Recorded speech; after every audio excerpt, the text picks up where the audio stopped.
nossa série se chama Quando Ele Vem. E nós estamos falando sobre algumas coisas, entre muitas coisas que nós poderíamos falar sobre a pessoa do Espírito Santo. E esse foi o nosso primeiro tópico, né? Nem fogo, nem vento. O Espírito Santo se manifesta de formas que nós podemos percebê-lo. E temos essas referências e todos são símbolos, são formas de demonstrar o que as pessoas experimentaram.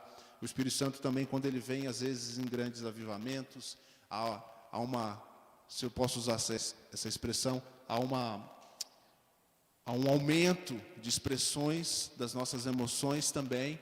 Deus toca alguns com alegria, com outros com choro, com quebrantamento. Existem muitas situações e manifestações diferentes quando em momentos de avivamento ou momentos de despertamento, Deus vem sobre nós. Então também cabe muito bem na frase quando Ele vem, né? Quando Ele vem, algumas coisas acontecem. Falamos também sobre outro aspecto do quando Ele vem, que é a capacitação do Espírito Santo, né? Com o poder do Espírito Santo. Nós falamos sobre dunamis de Deus semana passada, que é o poder que vem com a pessoa do Espírito Santo. Quando nós recebemos o Espírito Santo, nós estamos recebendo também poder do alto. Jesus disse: esperem até que do alto vocês sejam revestidos de poder, para que possam ser testemunhas, e possam ser testemunhas que não só viram algumas coisas, mas que têm autoridade e poder para repeti-las e para demonstrá-las. John Wimber, que é um fundador da Vineyard, sempre insistiu nesse ponto. Ele veio de uma tradição onde a gente falava muito e demonstrava pouco. E ele conheceu outras tradições, ele foi lá conhecer onde se demonstrava aparentemente mais, mas se sabia pouco. E às vezes então uma coisa ou era muito desprovida de demonstração, embora fundamentada e séria na palavra, e um outro lado era muito cheio de demonstrações, mas porque não tinha muito fundamento na palavra, fazia muita doideira e passava do limite às vezes e ficava confuso. Então John Wimber foi usado por Deus para trazer para muitas igrejas do mundo, não só na Vineyard, uma busca por algo mais centrada. Nós precisamos sempre voltar a refletir sobre essa tensão. Nós somos muito tendenciosos à acomodação ou à preferência. O desafio será sempre crescer no conhecimento de Deus, para poder representá-lo bem, mas também buscar formas de demonstrá-lo com autoridade e poder, que revela verdadeiramente o reino de Deus em todo o seu aspecto. A pessoa do Espírito Santo conosco, a habitação que nós somos, o enchimento do Espírito Santo contínuo para sermos testemunhas, propósito. Deus que nos capacita sempre com um propósito, não é somente para nós. Eu trouxe aqui um texto que eu, na verdade, ia compartilhar semana passada, mas acabou que a gente não teve tempo. Só para fechar essa primeira parte do impacto da vida do Espírito Santo, da vinda do Espírito Santo, eu trouxe aqui um exemplo de um homem de Deus famoso, Jonathan Edwards, um homem que viveu por volta do ano 1740, 1700. E ele tem uma frase muito bacana que eu trouxe para nós aqui. Ele diz assim, olha só: nenhum avivamento ou experiência religiosa é genuína se não realçar esse Deus sublime em sua soberania, graça e amor. O que ele está dizendo aqui nessa primeira frase é que, e isso faz parte provavelmente depois de um livro que ele escreveu sobre a verdadeira experiência com o Espírito Santo, ele fala: nenhuma experiência religiosa é real, verdadeira, se ela não aponta para esse Deus sublime, se ela não revela, se ela não aumenta a percepção, se ela não aumenta o seu diante de Deus, como muitos no passado, profetas e o povo, né, e diziam: Deus, Tu és grandioso, nos chocando de uma forma, um peso que vem com a presença e a revelação de quem Deus é. Então é uma forma que ele diz que nós podemos checar o que acontece quando o Espírito Santo vem, quando o avivamento vem, quando uma experiência mais profunda com Deus acontece. Ele diz mais: o critério principal é este: se quem está no centro das atenções é Deus ou o ser humano. Quem é que está sendo reverenciado? Quem está sendo glorificado? Quem está sendo exaltado nessas experiências religiosas que nós estamos tendo e queremos ter, que queremos intensificar? É o Senhor, é o ser humano. Para que Deus esteja no centro, ele continua, é necessário, em primeiro lugar, que haja nos corações um profundo senso de incapacidade, de dependência de Deus e de convicção da nossa pecaminosidade. O que ele está dizendo é que primeiro nós temos que entender o nosso lugar no universo, para podermos reconhecer a grandeza de Deus, para poder entendermos a nossa dependência, porque isso vai mexer com nossas emoções, e nós vamos clamar por Deus, porque estamos desesperados por Deus agora, porque nós vimos qual é a nossa condição, sem Deus e diante de Deus. Nós nos tornamos muito facilmente, mesmo que nós não admitamos ou nem percebamos, nós nos tornamos meio que autossuficientes, como se eu me basto, e as coisas que eu construí, ou as coisas que eu sei, me bastam. Ele termina dizendo assim, além de todas essas coisas que eu disse, da incapacidade, dependência de Deus, convicção de nossa pecaminosidade, além disso é preciso que haja consciência de que toda genuína experiência religiosa, ou dentro do contexto espiritual, é fruto da atuação do Espírito de Deus. Ele é que faz. Por isso, quando Ele vem, Ele transforma e Ele santifica pecadores. Então você começa a perceber essa obra em nós e você fala, realmente o Espírito de Deus está entre nós, está trabalhando em nossos corações e não é algo humano, porque está havendo uma transformação. E nós cantamos aqui hoje algumas canções que falam sobre isso. Vem inundar o meu ser, transforma o que sou, desperta. A gente clama desperta porque a gente entende que a gente está sonolento, porque a gente está meio apagado. Desperta, Senhor, me dá um empurrão. Vai, sabe? Senhor, faz alguma coisa. Eu entendo a minha situação. Então, essa é a atuação do Espírito Santo. Ela transforma, ela santifica pecadores, ela capacita-os a amar e honrar a Deus em suas vidas. John Wimber também tem uma frase sobre isso. Ele diz que quando se fala de despertamento e avivamento, e essa presença de Deus vindo verdadeiramente sobre o seu povo, isso envolve também a mudança da sociedade ao nosso redor. Um cara que a gente conheceu chamado Gregório falava muito sobre isso, e eu nunca esqueço essa frase dele, porque ele disse que visitava às vezes igrejas, e as igrejas falavam assim para ele, Pastor Gregório, nós temos avivamento na nossa igreja. Ele falou assim, não, eu vou imitar ele, tá bom? Porque é muito legal o jeito que ele fala, porque ele era gringo e não falava português direito, mas é engraçado. Vocês não têm avivamento aqui, porque tem um bar do lado da sua igreja. Como tem avivamento na sua igreja, se tem um bar do lado da sua igreja? Não é avivamento isso. É outra coisa.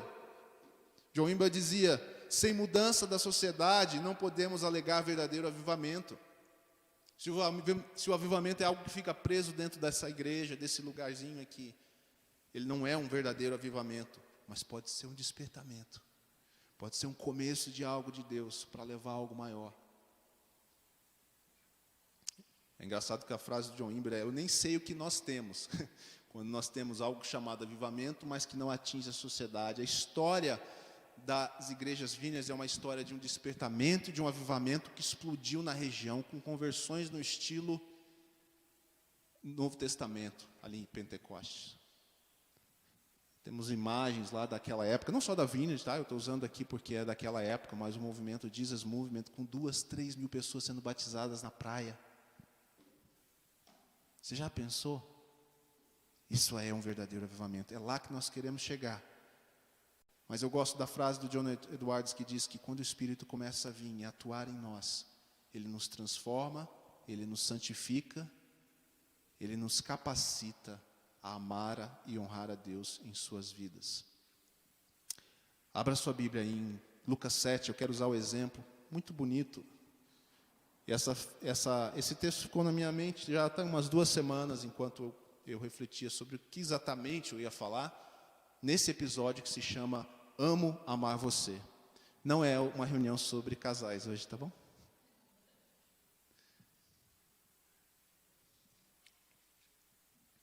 Abriram aí? Capítulo 7 de Lucas, versículo 36. Uma história muito conhecida. Diz assim: um dos fariseus convidou Jesus para jantar. Jesus foi à casa dele e tomou lugar à mesa. Quando uma mulher daquela cidade, uma pecadora, soube que ele estava jantando ali, trouxe um frasco de alabastro, contendo um perfume caro. Em seguida, ajoelhou-se aos pés de Jesus chorando. As lágrimas caíram sobre os pés dele, e ela os secou com seu cabelo, e continuou a beijá-los e a derramar perfume sobre eles. Quando o fariseu que havia convidado Jesus viu isso, ele disse consigo: se este homem fosse profeta, saberia que tipo de mulher está tocando nele. Ela é uma pecadora. E Jesus, aqui exercendo dom espiritual, disse ao fariseu: Simão, tenho algo a lhe dizer.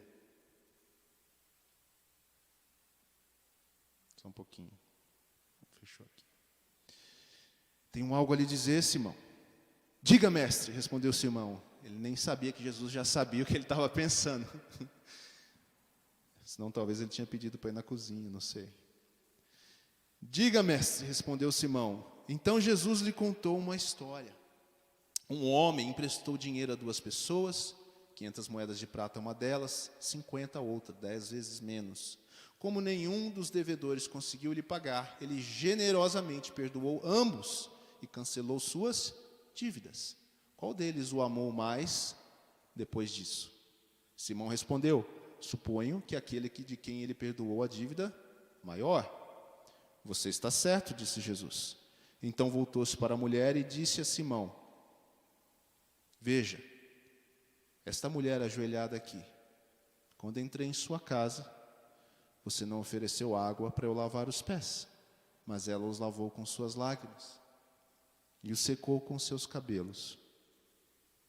Você não me cumprimentou com um beijo, mas desde a hora em que entrei, ela não parou de beijar meus pés. Você não ofereceu óleo para ungir minha cabeça, mas ela ungiu meus pés com um perfume caro. Eu lhe digo, os pecados dela, que são muitos, foram perdoados. E por isso, ela demonstrou muito amor por mim. Essa mulher estava dizendo: Jesus, eu amo amar você. Mas a pessoa a quem pouco foi perdoado demonstra pouco amor. Então Jesus disse à mulher: seus pecados estão perdoados. Os homens que estavam à mesa diziam entre si: quem é esse que anda por aí perdoando pecados? E Jesus disse à mulher: sua fé a salvou, vá em paz. Irmãos, quando o Espírito Santo vem sobre nós, a primeira obra dele, eu tenho essa impressão nesses dias, que Deus talvez queira trabalhar em nós como um terreno, como aquela coisa do solo, preparar um terreno no nosso coração para que a gente realmente deseje a sua obra em nossa vida mais profundamente.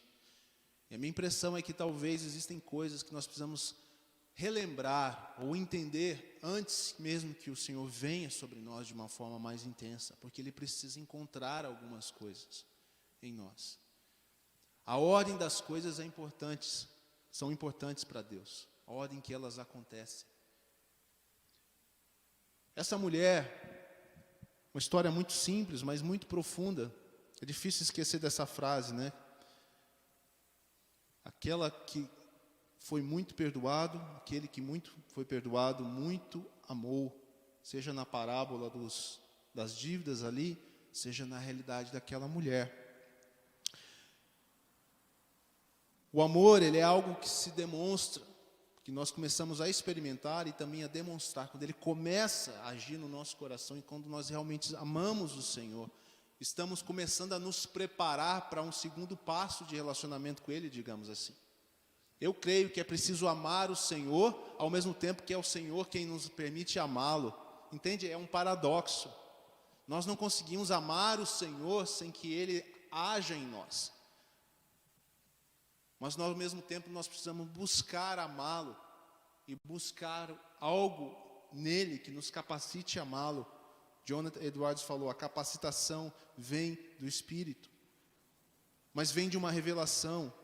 Algumas coisas simples que eu vejo nessa história dessa mulher que talvez nos ajude e que exemplifique o amar. A gente tem dito que o amor hoje em dia é uma palavra que tem perdido muito o sentido. Tudo é eu amo. A gente ama as coisas que não merecem nem amor assim real, mas a gente fala de amor. Há muitos anos atrás a gente já falou daquela famosa frase que eu não sei se ainda usa hoje do McDonald's. Sabe qual é? Amo muito tudo isso. E quando fala, não dá uma água na boca? Sim. De verdade, eu amo muito mesmo. A gente refala assim lá no nosso interior, né? E a palavra vai se tornando leve demais para aquilo que ela significa. Uma primeira coisa que você vê na vida dessa mulher, que demonstra amor verdadeiro, é o custo financeiro. Amar custa algo. Amar exige de nós um despreendimento. Amar pode custar a nós coisas que nós nem imaginávamos. Essa mulher, quando ela entende quem é, e quando ela sabe quem é Jesus, ela sabe que Ele está lá. Primeira coisa que ela não se importa é que o custo financeiro. Ela traz, no versículo 37, você pode ver, ela traz um vaso de um perfume muito caro. Eu não vou lembrar agora se esse é exatamente o mesmo texto, mas de outros estudos eu me lembro de, se não estou enganado, um vaso desse de perfume podia custar o trabalho de um ano inteiro. Você já se imaginou desprendendo o seu trabalho de um ano inteiro diante do Senhor? Você está vendo o nível de despreendimento, o nível de amor que havia no coração dessa mulher, de dependência, como o Jonathan Edwards falou, de dependência. Eu preciso muito de Jesus, a ponto de tudo que eu tenho é dele.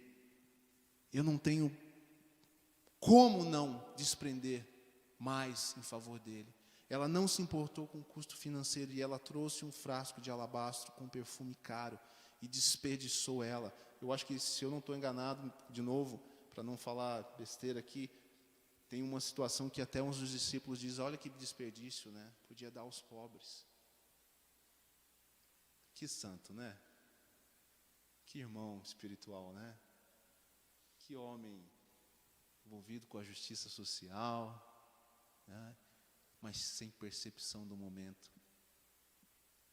E Jesus disse para ele, naquela situação, o que isso significava. Então, o custo financeiro, ela não se importou. Para amar, é preciso que a gente se desprenda. Um outro custo muito sério que essa mulher abriu mão em nome do amor, o custo emocional. Ela vem e na frente de todos aqueles homens, naquela situação da casa de um fariseu, ambiente, vamos dizer assim, para aquela época e para aquele contexto de judeus, é bastante, vamos dizer assim, não vou usar a palavra chique, né, mas de pose, sabe assim, de uma coisa, é a casa do fariseu, o fariseu está à mesa, Jesus também está lá, ele também é importante. Mas essa mulher, a despeito do que isso poderia causar para ela emocionalmente, ela vai e se ajoelha, e ela chora, e ela beija. Ela não se preocupa com as suas emoções estarem sendo demonstradas, porque ela ama. E isso é mais importante, ela não se importa com ela mesma. É o que nós lemos no versículo 38. E um terceiro custo que eu vejo, que a mulher demonstra para nós aqui, é o custo social, se você pensar. Porque quando ela entra em cena, a primeira coisa que alguém fala dela, o que é? Se ele soubesse quem é essa mulher. Vocês acham que ela sabia quem ela era ou não? Ela sabia quem ela era. Ela sabia que, a priori, aquele lugar não pertencia a ela. Ela sabia que não era para ela. Ela sabia que ela seria acusada. Ela sabia que ela seria tratada da forma como ela sempre era vista. Mas essa mulher sabe, de alguma forma, talvez por ouvir falar, talvez pelo testemunho, que é o tema que nós estamos falando aqui, de outros a respeito desse Cristo, elas falam, não importa o custo, não importa as minhas emoções, as pessoas vão ver eu chorando, as pessoas vão ver eu ajoelhada, não importa. As pessoas vão dizer que não é o meu lugar, vão dizer que ali não é a hora, não importa. Eu assumo esse custo, porque o meu amor está maior do que essas questões. E eu vou até o Senhor Jesus. E aí Jesus acaba, no final da história, nós conhecemos o final, ele diz para ela, os seus pecados estão perdoados, vá em paz, e você está salva. Quem amou mais? Jesus pergunta. Ele diz, eu lhe digo, os pecados delas, que são muitos, foram perdoados, e por isso ela demonstrou muito amor por mim. A pessoa que entende o quanto foi perdoado ou perdoada, ama ao Senhor com mais intensidade. Será que não falta a nós, muitas vezes, irmãos, esse entendimento? Será que a gente não acostumou com o fato de que a gente não é assim tão pecador? Que a gente não esquece que a gente foi resgatado, que a gente esquece o preço que foi pago para que a gente estivesse livre, em paz e perdoado? Será que a nossa resposta hoje, nesses dias, nas nossas prioridades, nas nossas atitudes, nas nossas demonstrações de amor que nós dizemos que temos ao Senhor, estão ao nível do nosso perdão? Demonstram o nosso perdão ou não? Quem muito ama, atrai o objeto do seu amor. Nós queremos ver o Senhor mais intensamente, nós precisamos pedir a Ele que nos ajude a amá-lo mais, para que haja essa atração. Quem ama profundamente, exerce fé e crê nas palavras do amado. Eu amo tanto esse Senhor. Você acha que essa mulher, depois desse encontro, foi para casa e falou assim, não sei se eu fui perdoado, estou em dúvida? Não. O meu amado, aquele que eu amo, Jesus disse que eu estou perdoado. Pode vir o fariseu que quiser, pode vir as pessoas que quiserem da sociedade, eu estou perdoada e o Senhor me perdoou, e a palavra dele vale mais do que qualquer coisa para mim. Quem ama muito, exerce confiança e não teme nada, confia na palavra do Senhor. Essa é uma mulher que nem mesmo abriu a boca nas suas ações, mas demonstrou um amor extremo por Jesus. Não ligou para o custo financeiro, para o custo emocional ou social, que aquela experiência com Deus, com o Senhor Jesus, traria para ela. Ela creu nisso e ela foi adiante. Nós queremos experiências com Deus mais do que apenas conhecimento sobre Deus. É somente essa experiência com Deus que nos fará verdadeiras testemunhas do Senhor, com autoridade. É você poder dizer, eu conheço Jesus. Eu conheço Jesus, eu não sei sobre Jesus apenas. Qualquer um pode ensinar a alguém um conhecimento. Se eu der um livro sobre Jesus, tem um folhetim pequeno assim do grupo lá, do Grupo Alfa, bem legal, que chama Quem é Jesus?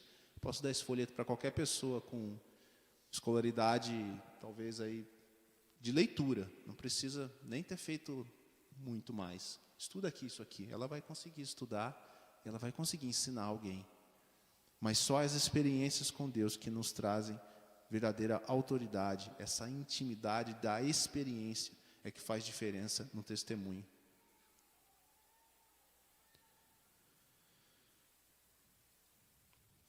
Amar a Jesus é possível pelo Espírito Santo.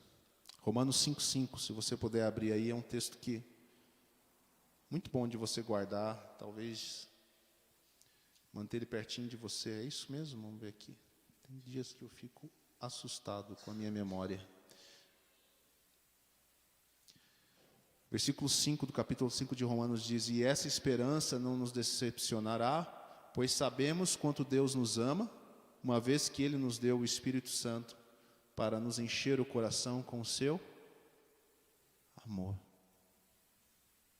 Deus nos deu o seu Espírito Santo para nos encher o coração com o seu amor. E agora nós podemos buscar essa experiência mais profunda com o Senhor, aprendendo a amá-lo. Gente, o ponto aqui é simples. A experiência cristã, acima de todas as outras coisas que acontecem, é sobre amar a Deus. A obra do Espírito Santo no nosso coração é para fazer-nos amar a Deus e crescer nesse amor. Uma relação normal de amor, ela cresce. Ela não pode ser o mesmo amor de anos atrás, ela precisa crescer, ela precisa ser desenvolvida. Por isso nós talvez tenhamos um incentivo de Paulo para encher-nos do Espírito Santo, mais do Senhor, mais da pessoa de Deus em nós, fazendo crescer o nosso amor por Ele, e quando mais amor, deveria gerar em nós mais testemunho, e mais autoridade, e mais convicção, e nós vamos seguindo e vamos avançando nisso.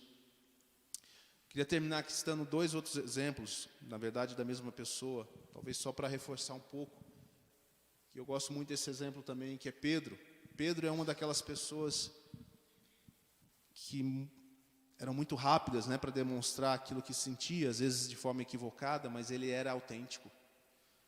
E em João 6 nós lemos que Pedro, no encontro com Jesus, alguns discípulos que estavam por perto, assim, caminhando com ele, não aqueles mais da intimidade, num primeiro momento de dificuldade na vida cristã, eles começaram a ir embora.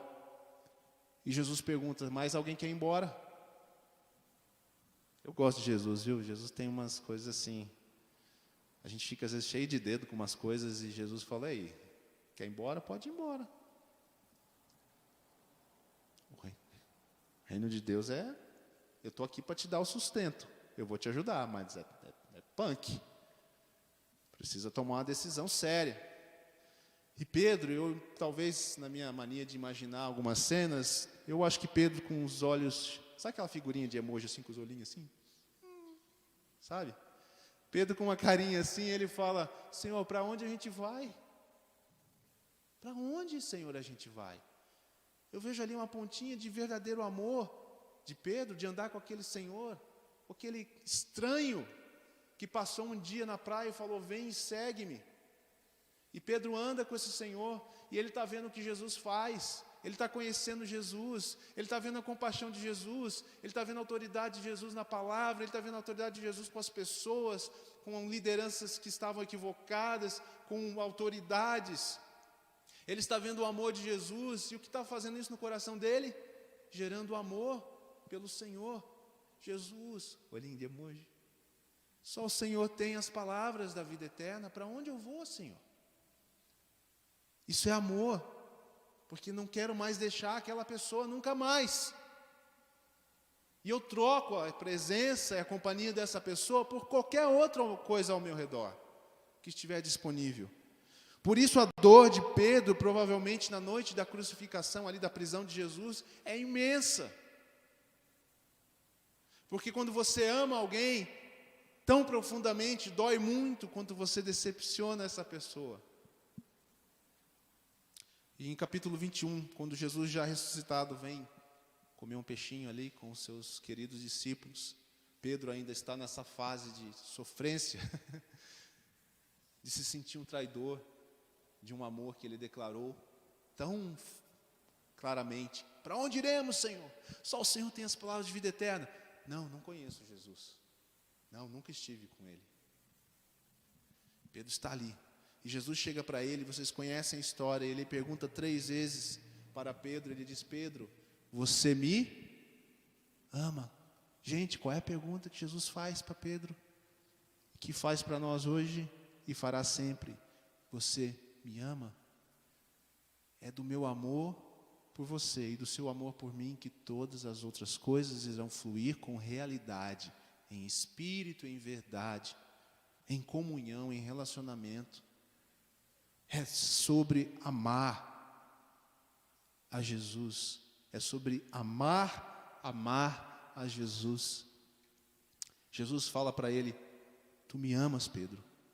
E assim como ele negou 3 vezes, Jesus pergunta 3 vezes, operando uma cura na vida de Pedro, emocional, espiritual, talvez até física, se outros estivessem, social, vamos dizer assim, né? Outros ouvindo, falando, cara, Jesus está restaurando Pedro.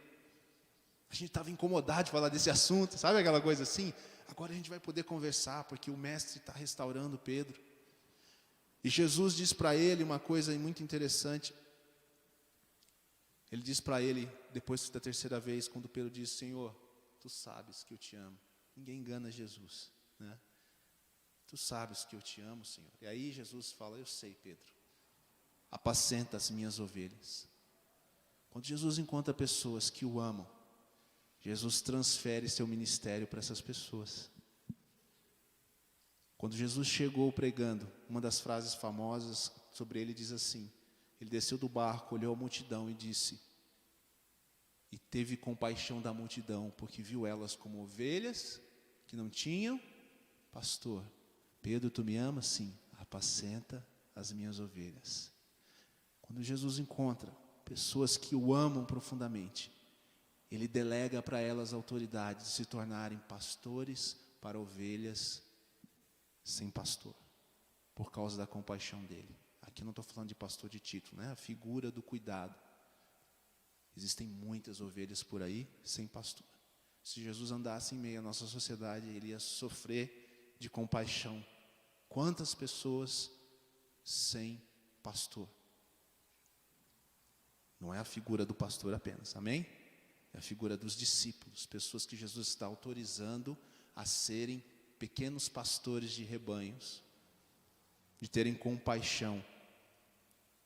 Eu acredito que, fechando aqui o nosso raciocínio, eu acredito, irmãos, que quando Deus encontrar em nós esse amor, esse desejo por Ele, Ele virá até nós.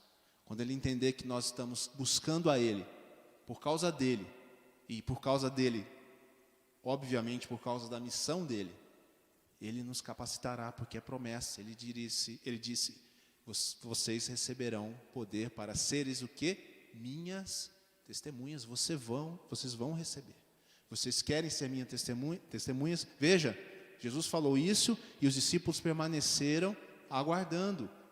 Em outras palavras, eles disseram sim ao convite para serem testemunhas. Eles disseram sim mais uma vez, nós te amamos, Jesus. Só o Senhor tem as palavras de vida eterna.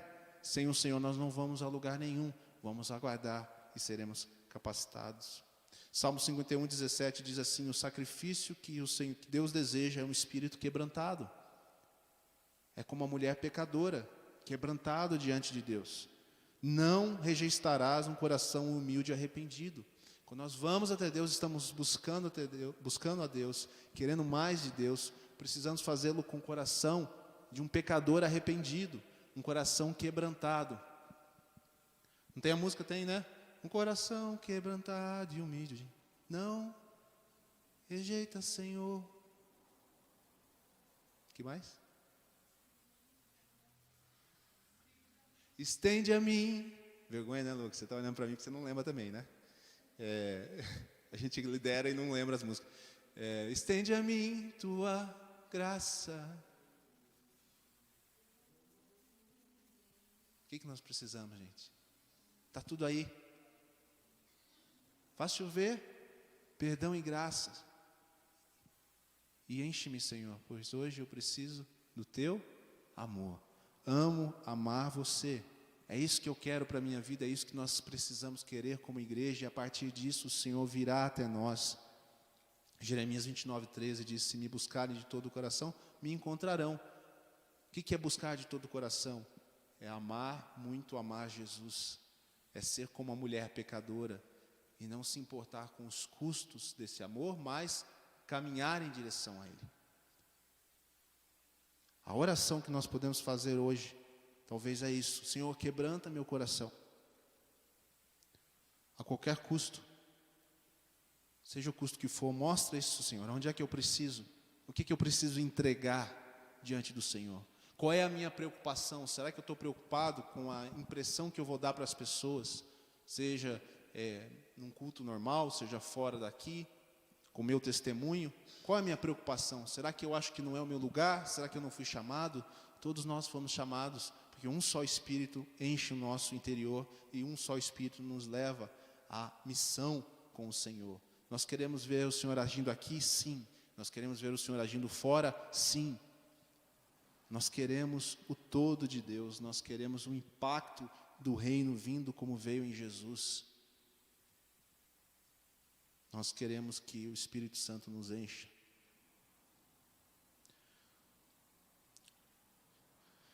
Uma outra música que me lembrou muito essa semana antiga é uma música da Greta Lira, é uma música de um dos CDs da Vineyard Antigo, que chama Quero Amar Você. E ela fala assim: quero amar você com toda a minha vida, Senhor. Quero amar você com toda a minha vida, Senhor. Mais profundo que palavras, quero expressar meu amor. E ainda mais sincero, com o coração quebrantado. E ela termina clamando no coro: desperta a minha paixão, o amor que acende o meu coração. Para mim, essa música aqui, eu arrisco perguntar para ela um dia se você estava lendo Lucas 7? Não. Talvez ela estava lendo Lucas 7 e essas palavras vieram. Quero amar o Senhor como aquela mulher amou o Senhor. E encontrar o Senhor. O Senhor não a desprezou, como diz os textos de Salmos e Jeremias. O Senhor olhou para ela no meio daquela situação social. Ele interrompe e Ele dá toda a atenção para ela. E ela vai para casa em paz. Amém? Amém. Que Deus nos abençoe nesse caminho.